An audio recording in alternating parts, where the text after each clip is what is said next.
Indigentes, o Estado que enterra sem avisar, da Maria Vitória, não lembro o sobrenome, Vitória também não lembro o sobrenome.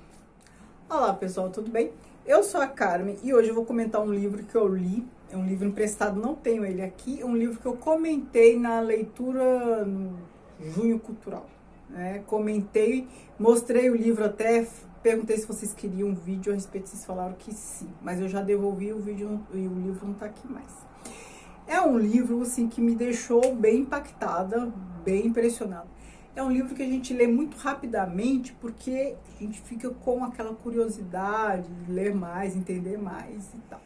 É um livro que mostra a realidade aqui de São Paulo. O livro, ele é, na verdade, fruto de um trabalho do TCC da Maria Vitória e da Vitória, né, das autoras, em jornalismo, e elas começaram a investigar toda essa questão de pessoas que são enterradas como indigentes. Elas entrevistaram famílias que passaram por essa situação, pessoas que foram enterradas como indigentes.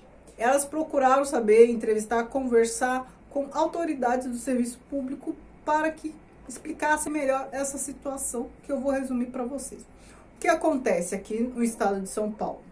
A questão é por que as pessoas são enterradas como indigentes se elas têm família? E as pessoas têm famílias que procuram por elas, né? Procuram por pessoas que desapareceram.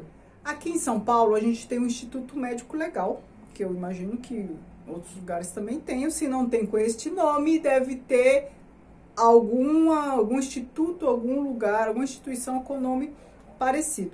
Que é para onde vão os corpos que foram ou assassinados ou morreram de maneira não assistida por um médico. Porque se uma pessoa falece no hospital, tem um médico ali que atesta o óbito. Se a pessoa morre em casa e aí a família consegue um médico para atestar o óbito, não precisa de encaminhar o corpo para o Instituto Médico Legal. Mas se não tem um atestado do óbito feito por um médico, o corpo vai necessariamente para o Instituto Médico Legal e lá peritos fazem autópsia para descobrir a causa da morte. Isso independente se a pessoa é indigente ou não. Essa é a situação quando há uma morte que não foi atestada por um médico. Perceba, é um atestado de óbito, não é uma certidão de óbito. A certidão de óbito a gente consegue no cartório de registros civis. Agora, o atestado de óbito é o documento em que o médico afirma que houve uma morte e a causa da morte. Na situação em que uma pessoa morre sozinha ou não sozinha, mas distante da família, que ali consegue identificar o corpo e tudo mais, ela é mandada para o Instituto Médico Legal, só que como indigente. Então, assim, uma pessoa desaparece, sofre um acidente, sai em alta velocidade, sofre um acidente e tal, morre, ela vai para o Instituto Médico Legal e a família fica procurando. Até aqui, me parece normal, não tem nada de escabroso. Mas qual é o problema? Aqui em São Paulo há mais de 70 institutos médicos legais.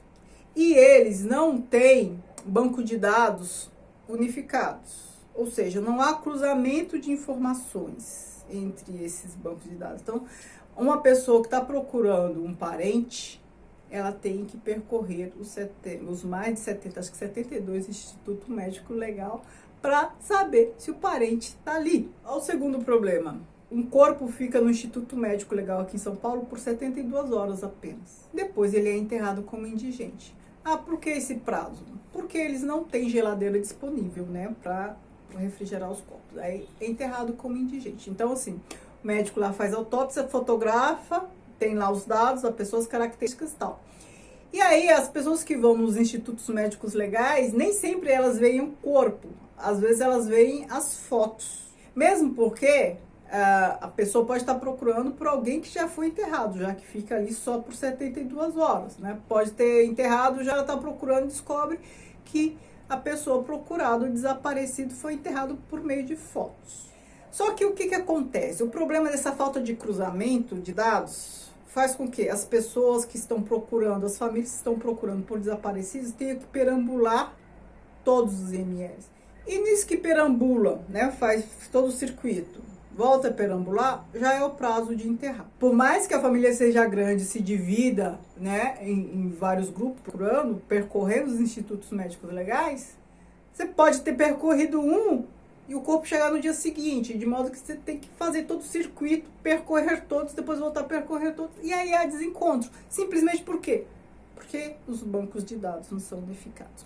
Pior do que isso, pode acontecer de você ir no Instituto Médico Legal e o corpo que você está procurando está lá nesse Instituto Médico Legal e eles não cruzarem dados ali da pessoa, do atendimento que dá as características do desaparecido e com os dados lá do perito que anotou todas as características do corpo em que foi feita a autópsia.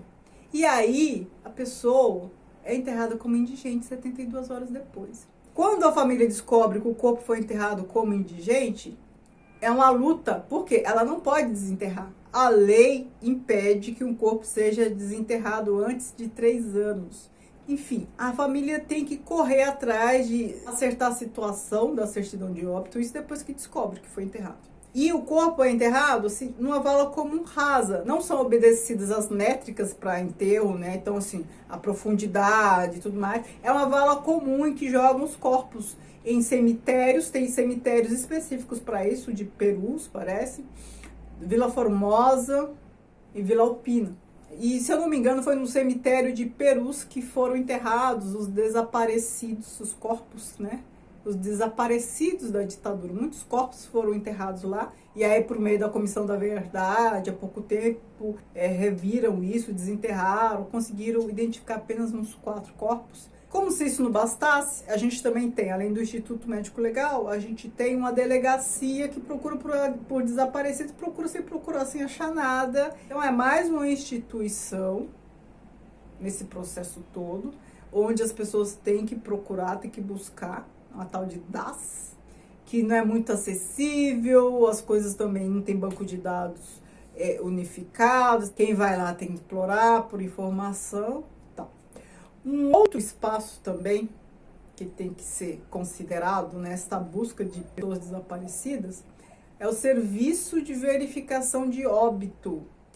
Agora, por que tem esse serviço? Tem o Instituto Médico Legal. Para esse serviço são mandados corpos que não são indigentes. São pessoas que morreram sem ter a família por perto, mas morreram com documento. Então, assim, sei lá, tá na rua, foi atropelado, mas estava com documento. Não é indigente, certo? Mas aí vai para esse lugar, porque lá, esse serviço de verificação de óbito é um serviço de concessão sob gestão da Universidade de São Paulo. Eles acabam utilizando os corpos para pesquisa acadêmica, né? Claro que na área de medicina. Então, os corpos são usados em pesquisas médicas, de biomedicina, enfim, para vários cursos da área. Pensem, pessoas que não são indigentes, são identificadas, e depois desse período, de 72 horas também, enterram como indigentes. Então, neste caso, é pior ainda. Pior ainda por quê? Porque as pessoas não têm identificação, elas não são indigentes. Eles não procuram a família. Aí, quando pesquisado, o diretor desse espaço, ele falou que a função, a atribuição de procurar, de avisar a família é da polícia, um deles. Mas ninguém avisa a família. Então, a gente tem a situação de família que procurou por um ente querido, que ficou lá um tempo, depois foi enterrado como indigente. Mas não era indigente, estava com documento, não poderia ser. E aí a família tem que correr atrás, fazer todo esse corre que eu falei para vocês. Aí depois tem que acertar a certidão de óbito, tem que ir lá para visitar a cova, tem que ir nesses cemitérios que são muito longe e tem lá uma cova que não tem identificação nenhuma, é indigente. E a luta para resolver essa situação. Então, muita gente entra com processo contra o Estado. O Ministério Público daqui moveu ação, uma ação civil pública contra o Estado por conta disso, por conta desse redesaparecimento, né, da pessoa. Então, uma pessoa desaparece, pois o corpo dela aparece para o Estado, lá em um dos seus institutos, e depois é redesaparecido. Por quê? Porque ele é enterrado como indigente, e a família que tem que correr atrás. E quem vai no cemitério para tentar identificar lá os livros? Muitos desses livros são manuscritos, né? Não tem um banco de dados. Como é que você vai achar? Livros manuscritos. Para conseguir que alguém faça isso para você, tem que pagar lá alguém, sei lá, R$500 para ficar procurando, para ver se acha, para conseguir identificar lá uma sepultura, para depois de passar 3 anos você conseguir fazer a exumação do corpo para enterrar da maneira que, para reenterrar se for o caso, para cremar, para levar para outro cemitério com jazigo da família e tudo mais. Mas é uma luta. Então, eu fiquei assustadíssima quando li este livro. Por quê? Porque essas coisas podem acontecer com qualquer pessoa. Então, assim, qualquer pessoa que sai de casa para ir trabalhar, para fazer o que for, tá com documento, sei lá, passa mal na rua, é atropelado, não sei o quê, não tem ninguém conhecido por perto, ela pode parar lá nesse serviço de verificação de óbito, pode ter o corpo estudado ali, sem autorização prévia nem da pessoa e nem da família, e depois ser enterrada como indigente. Essa pesquisa delas foi feita em 2018, né, muito recente, e duvido, e de lá para cá, a situação não mudou mesmo, porque tivemos 2 anos de pandemia, né? Então, é assim que é em São Paulo, e eu imagino que é assim em vários outros lugares. Gostaria que vocês me contassem, se alguém tem essa experiência, se alguém sabe como funciona na cidade de vocês, deixa aqui o relato, me diga também se vocês já ouviram falar disso, já tinham parado para pensar nisso. Eu não sabia nada desses processos todos. Para mim existia apenas um IML, ó, só como eu sou ingênuo. Para mim existia apenas um IML. E o livro é bem interessante, por quê? Porque não é um relato frio só de como é esse processo. Aqui no livro elas contam a história das pessoas, de como era uma pessoa tal e por que desapareceu depois, o corre da família para tentar encontrar. É assim, é de chorar de raiva, é de chorar de não saber a quem recorrer. Vai chamar a polícia, eles são a polícia, né? Porque o Instituto Médico Legal é um instituto da Secretaria de Segurança Pública. A delegacia que procura desaparecidos também. Este serviço de verificação de óbito é uma concessão, né? Daí a USP que está lá tomando conta, mas é uma concessão dada pelo Estado, né? E aí as faculdades de medicina e tal acabam tendo corpos para pesquisar, para fazer pesquisa, porque se não for assim, como que vai ser, né? Em vez de fazerem campanha para doação de órgãos, de corpos e tal, não, agem desta maneira. Me digam aí o que vocês sabiam dessa história, como é na cidade de vocês, que eu estou muito curiosa, eu fiquei muito impactada com essa leitura e eu acho que vocês também. Me contem aí, vamos trocar figurinhas. Muito obrigada, beijo, tchau, tchau.